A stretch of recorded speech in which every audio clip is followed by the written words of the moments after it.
Saludo a Anil K. Jain, científico informático. Él es indio norteamericano. Él se inventó la identificación facial. Eso se llama Face ID. Y es que pienso en Carlos Gómez. Y las huellas dactilares. Es considerado una autoridad mundial en biometría, inteligencia artificial y un referente en el ámbito de la seguridad. Él es Premio Fronteras de Conocimiento de la Fundación BBVA. La identificación facial. Esto hace parte del paquete, Ana, de preocupaciones que hay sobre el futuro, es decir, que cada vez se va a poder prescindir más del trabajo de un ser humano y ya una máquina nos va a reemplazar. Good morning, Mr. Jain. Thank you very much for your time today at W Radio. Good morning. In terms of facial ID, do you think that looking towards the future, this could be one of the things that is going to make, us as human beings replaceable because a machine could go ahead and do our job? I mean, we're seeing this at airports already in which, we don't need the agent because the machines can verify us through this Face ID. Well, I think machines also have limitations, just like the humans have some limitation in terms of face recognition. Machine recognition is extremely, extremely fast. There is no way a human inspector at the border crossing can compare a photo of the passenger with 50 million photos of Spanish or Colombian citizens.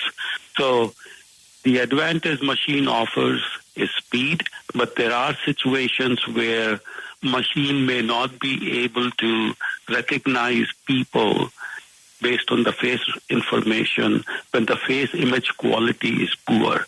And that's where the human can take over. So in most routine tasks of face recognition, like comparing passport photo with the selfie of the passenger, the machines are extremely good, cost effective, and give an answer very quickly. But there is a need for human inspectors in case where there is a doubt or the image quality is poor, or sometimes the travel documents like passports may also be forged or pilfered.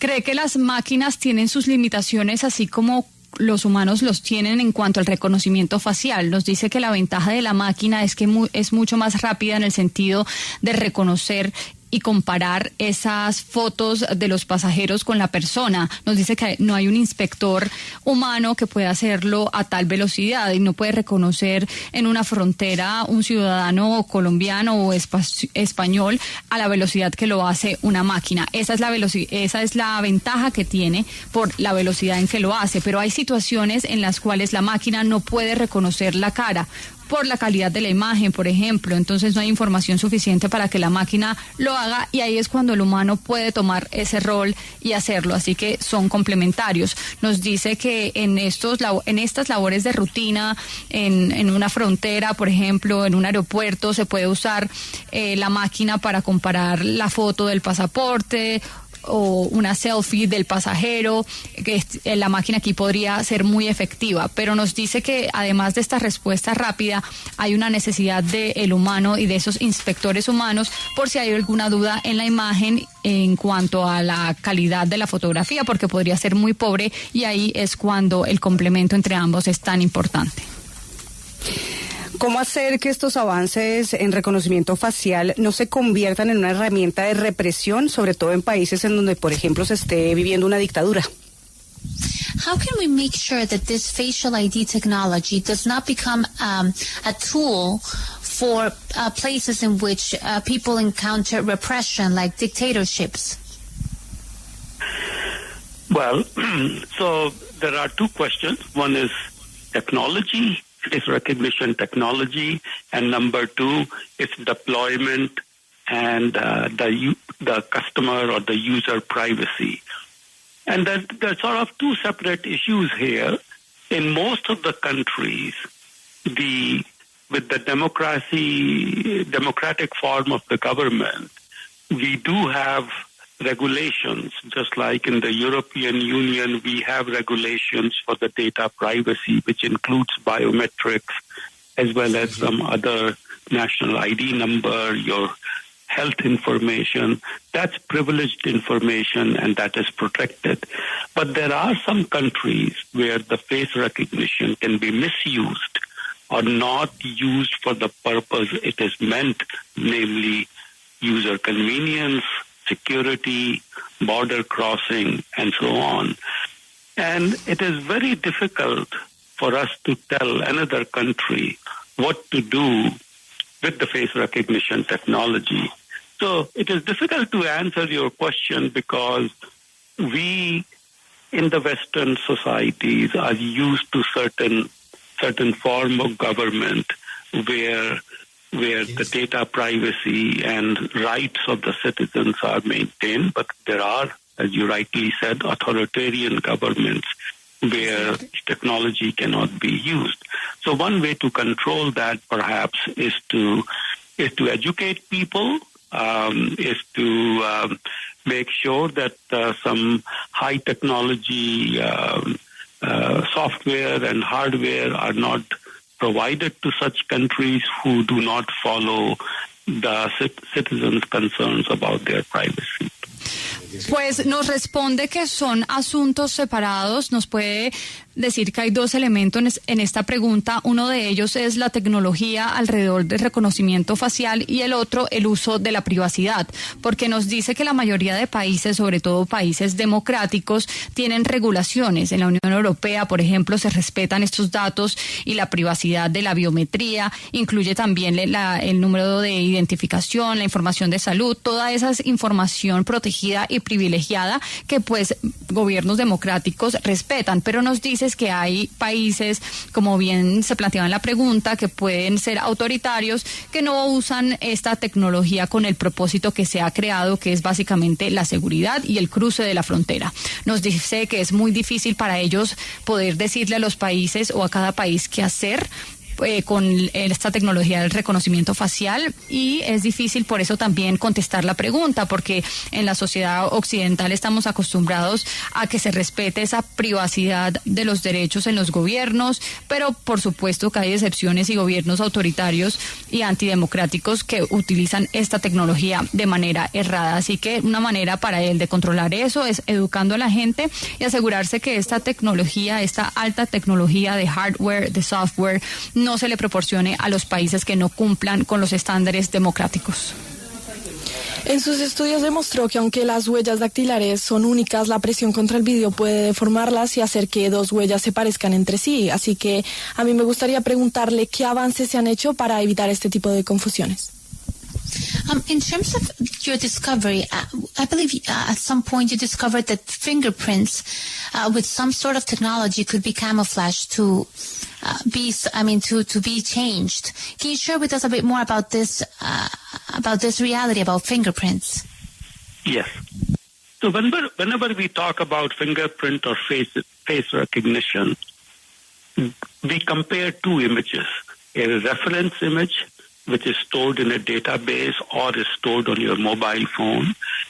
And the second image is the face selfie or a fingerprint image, which we put on the fingerprint reader when we put your fingerprint on the finger on your reader. So basically we are comparing two images. Now, in the case of face recognition, we can fool the system by using a face spoof, by putting a mask of somebody. So I can wear a mask of Julio's face on my face, and then I can pretend that I am Julio when this masked face is compared with the reference image. In the same way, in the case of fingerprints, I can do two things. One is I can mutilate my finger. That is, I can burn my fingertip as in the movie Men in Black. And now I cannot be recognized as Anil Jain when my fingerprint is compared to Anil Jain's fingerprint in the database. So if I have a criminal record, then I can hide my identity because I have mutilated my fingerprint.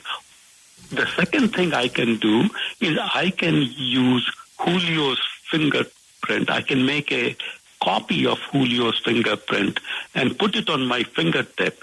And now I can access all the information which Julio can access by entering a secret door. So there are now methods, research is being done and it's available, by which you cannot use a face mask or simply a photo of somebody else to unlock the mobile phone, as an example. And the same thing with fingerprint. Technology is there which can detect that this fingerprint has been mutilated or somebody is wearing a fake finger in order to be identified as somebody else. Pues cuando hablamos, por ejemplo, de huellas dactilares y reconocimiento facial, el proceso es básicamente comparar dos imágenes. La imagen que está en la base de datos y la otra que es la selfie, la foto que se pone en el lector o la huella dactilar que se pone en el lector. Lo que se hace es comparar ambas. En el caso del reconocimiento facial, el sistema se puede violar, por supuesto, usando una máscara de otra persona. Entonces, por ejemplo, si nuestro invitado se pone una máscara de Julio, puede pretender ser él, y es la misma manera de la huella dactilar. Se pueden hacer dos cosas: se puede mutilar el dedo, quemarse el dedo como se hizo en la película Hombres de Negro, y así esconder el récord criminal que tenga esa persona, ocultando su identidad. La segunda cosa que se puede hacer es que se puede copiar la huella dactilar de Julio, por ejemplo, y ponerlo en el dedo de nuestro invitado y así acceder a toda la información a la que Julio puede acceder. Entonces sí hay métodos, según las investigaciones, que se pueden, seguir para violar este tipo de tecnologías, pero nos dice que esto puede ser también identificable si es una máscara o es un dedo mutilado. Ana, este señor es muy importante porque sencillamente él es el que nos desbloquea el teléfono celular, el que garantiza que nosotros hagamos las transacciones en el banco, pero todo lo que él logró parecía de ciencia ficción, no sé, hace 30 o 40 años. Yo quiero que él mire hacia el pasado y nos cuente a él cómo se le ocurrió esto, si se le ocurrió viendo Misión Imposible, si se le ocurrió viendo alguna serie de espías, Kojak, yo qué sé. ¿De dónde salió la idea para desarrollar esto que hoy maneja nuestras vidas? If we were to think about this technology that you helped create 30 years ago, we would have thought that this was taken out of a science fiction movie. Do you remember back then, what made you start working in this? Were you seeing a movie and you said, oh my God, that could be amazing? Or what made you develop this technology? Yes, so fingerprints have been used in the law enforcement and forensics for over 100 years. Scotland Yard established the Fingerprint Bureau in 1905, almost 120 years ago, and FBI started Fingerprint Division in 1924, so almost 100 years ago. So in the forensics community, it was always being used. After the 9/11 attacks in the United States, that's when the government started thinking that we need to know who is entering our country. That is, the government maintains a database of bad people, terrorists, or other people whom they do not want to be admitted into the country. And then anytime any traveler is coming through the country, either on an immigration or tourism purposes, their fingerprints at the airport are matched or combined with the fingerprints of this in this database, and that has opened up the possibility then to do fingerprint recognition in the mobile phone for mobile unlock and mobile payment. Because nowadays we spend more time with our mobile phone than with any laptop or a desktop or even with our family members. And a lot of valuable information is stored, financial data, personal data, banking data, health data is stored on the mobile phone. And that's why the use of biometrics, fingerprint and face are so popular with the mobile phones. Approximately 1 billion mobile phones are shipped every year, and most of these mobile phones have biometrics embedded into it. And customers use the biometrics for convenience, for security, as well as for speed. They don't have to type. I mean, if they are wearing gloves in the winter time, they don't have to take the gloves off to enter their PIN code. Well, thank you so much for your time, Mr. Anil Jain. It's been a pleasure talking to you today in our show. Thank you very much. Thank you for joining us. Bye bye.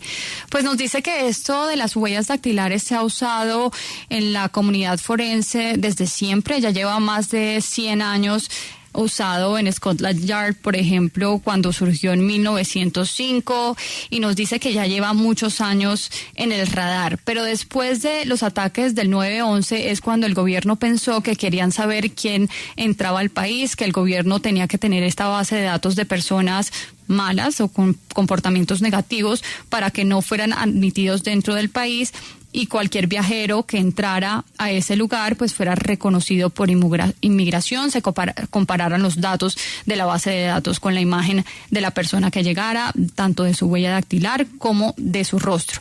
Eso abrió la posibilidad a que se hiciera este reconocimiento facial también en el celular, porque ahora pasamos mucho tiempo en el celular, más que en nuestro computador, más que con nuestra familia, más que con nuestro portátil. Entonces fue muy importante hacer este reconocimiento facial en el celular para hacer pagos, por ejemplo, para desbloquear el mismo celular, porque hay mucha información valiosa allí de nuestro banco, nuestra información financiera, de salud, información personal. Entonces esta biometría para el rostro y para los dedos se empezó a hacer muy popular en los celulares, que son 1.000 millones de celulares que son enviados cada año, y la mayoría tiene esta tecnología de biometría. Las personas lo usan con esta tecnología y es muy conveniente también para el tema de seguridad y también de rapidez, porque si uno usa un guante no se tiene que quitar el guante para desbloquear el celular, porque lo puede hacer simplemente con este reconocimiento facial.